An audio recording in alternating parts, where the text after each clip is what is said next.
सबसे पहले हम लोग बात करेंगे आज जो होने वाला मैच है भाई कुछ घंटे में, Germany versus Spain, right, and probably the most anticipated match of this tournament right now. मतलब आई मीन पोर्चुगल और फ्रांस से ज्यादा थोड़ी है भाई, अगर रोनाल्डो और एम्बापे खेल आई रहे थिंक, हैं हाँ वही पॉइंट है। मतलब जो फुटबॉल देखने के लिए फुटबॉल देख रहे हैं उनके लिए ये मैच ज्यादा इंपॉर्टेंट होगा, एंड जो लोग थोड़े नरेटिव्स वगैरह डिस्कस करना है उसके लिए एम्बापे वर्सेस रोनाल्डो ऑब्वियसली होगा।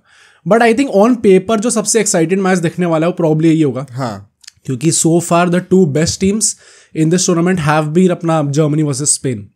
सो हम लोग सबसे पहले बात करेंगे हेड टू हेड रिकॉर्ड की इनकी, एंड आई थिंक ओवरऑल जो नरेटिव है ना इस मैच का, that is youth versus experience, क्योंकि Germany they have individuals with plenty of experience, and Spain की थोड़ी यंग स्क्वाड है, एंड उनकी जो यूथ है वो टैकल कर सकती है इनके एक्सपीरियंस को। तो I think it is properly a battle between youth and experience. But इनके जो स्टैट्स है टोटल बार ये लोग अपनी हिस्ट्री में 26 मैचेस खेले हुए हैं, जिसमें से जर्मनी 9 बार जीती है और स्पेन 8 बार जीती है, बहुत neck to neck, and draw जो है 9 बार हो रखा है। एंड यूरोज में लोग सिर्फ एक ही बार मिले, एंड उसमें से स्पेन जीत गई थी। कब की बात है ये? आई थिंक 2014 में मिले थे एक बार, टाइम हो गया, 10 हाँ साल टाइम हो चुका है, राइट। बट आई थिंक मतलब अगर हम लोग बात करें तो head to head as you said बहुत ज़्यादा क्लोज है, एंड वेरी ऑनेस्टली बहुत ज़्यादा सिग्निफिकेंस है नहीं इसका, क्योंकि उस टाइम से लेके अब तक Spain has also come a very long way, and Germany का भी मतलब गिरता ही गया, but in the recent past few months एकदम सी रिसर्जेंस हुई है। तो it does not really matter कि इनका हेड टू हेड रिकॉर्ड क्या है एक्चुअली में, एनीवे बहुत ज़्यादा क्लोज ही है, हाँ right, does not matter. But अगर हम लोग लाइनअप्स की बात करें तो Germany through out this tournament have played with a 4-2-3-1 formation, मतलब 4-3-3, 4-2-3-1 कुछ भी कह सकते हो उनको। इस मैच में भी आई थिंक वो इसी के साथ जाएंगे, जिसमें हैवर्ट्स अप टॉप होगा, Florian Wirtz I think should start on the left wing, Gundogan जो बीच में अटैकिंग मिडफील्डर होता है, राइट में मुसियाला, पीछे क्रूज और एंड्रिच का डबल पिवट देखने को मिलेगा, लेफ्ट में डेविड रॉम मेरे हिसाब से खेलेगा, रूडिगर स्लॉटरबैक जो है वो सेंटर बैक पेयरिंग होगी, एंड राइट में किमिक खेलेगा, एंड पीछे ऑब्वियसली नॉर खेलने वाला है ना। इसमें कुछ कुछ टॉकिंग पॉइंट्स जो हमें डिस्कस करने जरूरी हैं। पहली बात तो David Raum in place of Mittelstadt, पिछले मैच में डेविड रॉम खेला था, and I think in general he was better both offensively and defensively. Mittelstadt उतना प्रोवाइड नहीं कर रहा था। सो आई थिंक अगर आपने राउंड ऑफ 16 में स्टार्ट कर दिया, either way it is a big statement कि आपने अभी तक जो ग्रुप स्टेज में जैसे खिलाते आ रहे थे आपने उसको बेंच करके राउंड ऑफ 16 में कोई और प्लेयर खिला दिया। तो आई थिंक इस मैच में भी मोस्ट प्रॉब्ली यही खेलना चाहिए David Raum. For me also he should play. Second point is Sane जो था वो लास्ट मैच खेला था, एंड मुसियाला लेफ्ट पे खेल रहा था, साने राइट पे खेल रहा था, वर्ट्स बेंच पे कर दिया था। एंड भाई साने ने जो मतलब इतना फ्रस्ट्रेटिंग प्लेयर है ना, वो जो फालतू यूजलेस ड्रिबल्स वो बंदा करता है with no end product whatsoever. What is it with Sane? मतलब कभी कभी लगता था प्रॉमिसिंग बंदा है, चाहे वो क्लब से खेल लो चाहे कंट्री से खेल लो, and the fact of the matter is कि कभी कभी वो दोनों ही जगह से स्टार्ट करने लायक नहीं रहता। हाँ राइट, आई थिंक जब तक वो सिटी में था तब तक वो अनडिस्प्यूटेबल स्टार्टर था। जब से वो बायर्न गया, वही ना उसे अपनी जगह के लिए भी लड़ना पड़ा है। स्टार्टिंग में गिनाबरी भी खेल रहा था उस पोजीशन पे, कोमन भी खेल रहा था कई बार। तो आई थिंक उसके बाद से may be his confidence is down, ना जर्मनी से वो ढंग से खेल पाता है, ना अपना बायर्न म्यूनिख से अच्छे से खेल पाता है। Florian Wirtz as I said भाई मतलब ही had a stellar season with Bayer Leverkusen. उसके बाद वो यहाँ पे आया, even I think first match में उसने और मुसियाला ने गोल मारे थे।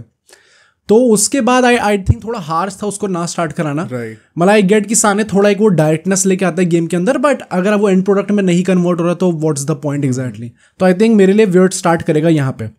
नाउ स्पेन की बात अगर हम लोग करें तो स्पेन भी 4-2-3-1 या 4-3-3 फॉर्मेशन के साथ ही जाती है। मोराटा अप टॉप, एंड जो इनके दो मेन प्लेयर्स हैं निको विलियम्स एंड यमाल, ये दोनों विंग्स पे स्टार्ट करेंगे। बीच में पेड्री होगा।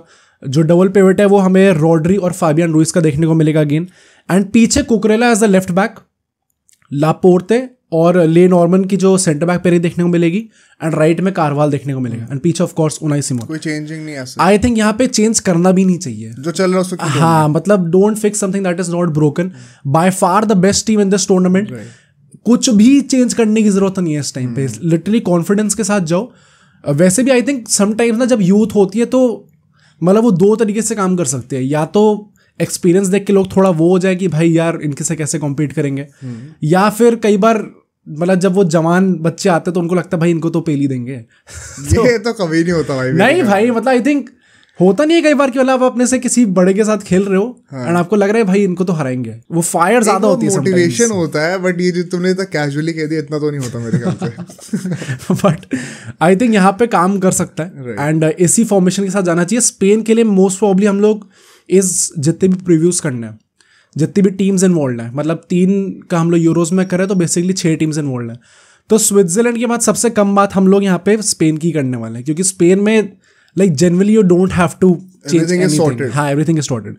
ना अगर हम लोग टैक्टिक्स की बात करें इन जनरल, जर्मनी ने इस टूर्नामेंट में सबसे ज्यादा गोल्स मारे 10 गोल्स एंड स्पेन ने सेकंड मोस्ट मारे 9 goals.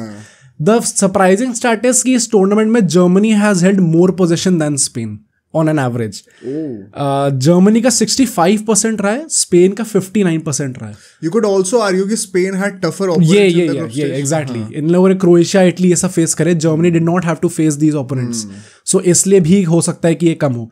And that is why I am saying कि आई वोंट बी सरप्राइज्ड अगर स्पेन जो है वो ज्यादा पोजीशन रखती है। बट अगर ऐसा होता है तो एक जो वीकनेस रही है जर्मनी की, they are not clinical with Havertz, Musiala, Wirtz up top. Sometimes they have not been able to convert those chances. And अगर स्पेन डोमिनेट करती है तो आपको कुछ चांसेस मिलेंगे, उसमें you will have to make the most of them. And Kroos जो है मिडफील्ड में, he is going to be one of the most important players for Germany, क्योंकि लाइन ब्रेकिंग पासेस वही निकालने वाला है। तो I think it is very important for Havertz, Musiala and Wirtz to step up in general. Also Gundogan, I remember group stage का जो last game था, even round of 16 में ही did not have a great game by his standards. So I think it is important for all of these guys to step up. Now I think जो 2 battle हमें बहुत important है बात करने की, that is first of all Nico Williams versus Kimmich. जिस तरीके से विनीसियस जूनियर ने किमिक को मतलब भाई रोस्ट कर दिया था रियल मैड्रिड से जो मैच था, निको विलियम्स जिस तरीके के फॉर्म में है, it is going to be very difficult for Kimmich to handle. Kind of similar in the sense कि थोड़ी पेस भी है बंदे की, एजाइल बहुत ज्यादा है, कट इन कर सकता है, प्लस वही ना गोल स्कोरिंग फॉर्म भी बहुत तगड़ा है उसका। एंड सेकंड ऑब्वियसली वो भी उनके विंगर से एसोसिएटेड है, अपना David Raum versus Lamine Yamal भाई। ये दोनों जो प्लेयर्स हैं most probably they are going to be the most important players for Spain. As for Germany I think most important will be Musiala, guys like Toni Kroos, क्योंकि आपको वो midfield में थोड़ा बहुत कंट्रोल करने की जरूरत पड़ेगी। सो आई थिंक दैट्स फॉर हमारा अपना ये दोनों मैचेस।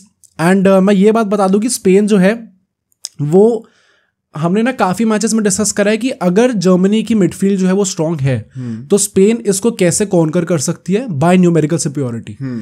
अगर लमीन यमाल और निको विलियम्स ऐसे टाइप के प्लेयर्स पीछे भी आ रहे हैं, ट्रैक बैक कर रहे हैं, जो थोड़ी सी सॉर्ट ऑफ हम कह सकते हैं एजिंग मिडफील्ड है एंड्रिक क्रूज और गुंडोगान की, अगर न्यूमेरिकली सुपीरियर है वो लोग, प्लस यूथ भी है, ज़्यादा स्टैमिना है, ज़्यादा इंटेंसिटी है, तो they will be able to अपना dominate Germany in the midfield area specifically.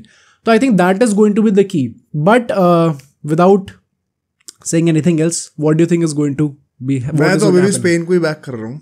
Still Spain? हाँ, मुझे तो लगता है स्पेन ही है। I just have a feeling technically, I think logically we should not say कि जर्मनी जीतनी चाहिए, क्योंकि स्पेन बहुत ही ज्यादा अच्छी रही है, but I just have a feeling कि जर्मनी जीत जाएगी। हमेशा लॉजिकली चीजें होती नहीं है। एग्जैक्टली भाई, होम एडवांटेज भी है, एक्सपीरियंस भी ज्यादा है, कोई बड़ी बात नहीं कि जीत भी जाए। I am banking Spain. Okay, अब सोचो अगर एक क्लिप इतनी बढ़िया थी तो पूरा का पूरा पॉडकास्ट कितना बढ़िया होगा। तो अगर आपको इसी क्लिप का पूरा पॉडकास्ट देखना है तो यहाँ पे क्लिक करिए, और अगर आपको ऐसे ही और क्लिप्स बिंज वॉच करनी है तो यहाँ पे क्लिक करिए।